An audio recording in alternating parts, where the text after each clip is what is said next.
Two people are dead after an explosion at an Illinois recycling plant. Emergency crews were called to the scene in Granite City near St. Louis around 7 this morning, where at this point speculation is live ammunition rounds accidentally went off, killing two people. Firefighters remain at the plant. The bomb squad is on site as well, looking into a possible cause.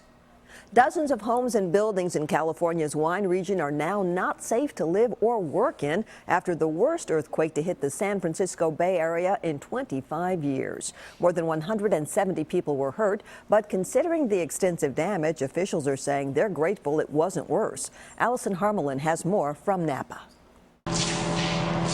Business owners and residents across the Napa Valley start their week cleaning up and assessing the damage from Sunday's powerful earthquake.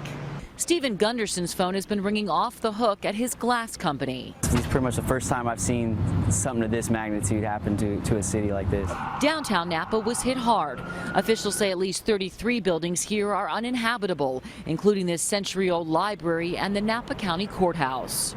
More than 100 homes were damaged. Carrie Barnett is staying in a tent until her home is repaired. I haven't felt the big one, and I feel like we're going to have at least another 5.0 aftershock at any time.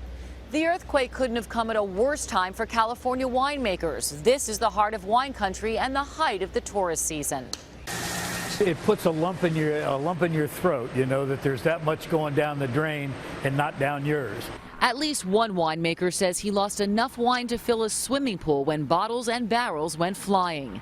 Damage totals are expected to go well into the millions. Allison Harmelin for CBS News, Napa, California. The funeral for Michael Brown is going on at this hour in Ferguson, Missouri. He's the unarmed teenager shot to death by a police officer. Hundreds of people are attending the service and more are listening in with an overflow area that's set up nearby.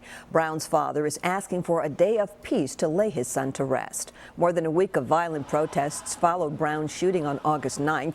A grand jury is considering evidence and deciding whether the officer should face criminal charges. The Justice Department is also investigating the shooting. State Senator Jim Tracy announced this morning he will not contest the results of the election earlier this month. More than 75,000 votes were cast in the Republican primary August 7th, but less than 40 votes separated the incumbent, Congressman Scott Desjardins, and Tracy. Tracy says he was not willing to put the primary board, election officials, his staff, and family through additional weeks of litigation with uncertainty as to who the nominee will be. And finally, everybody who knows our Nick Barris knows he's up for anything.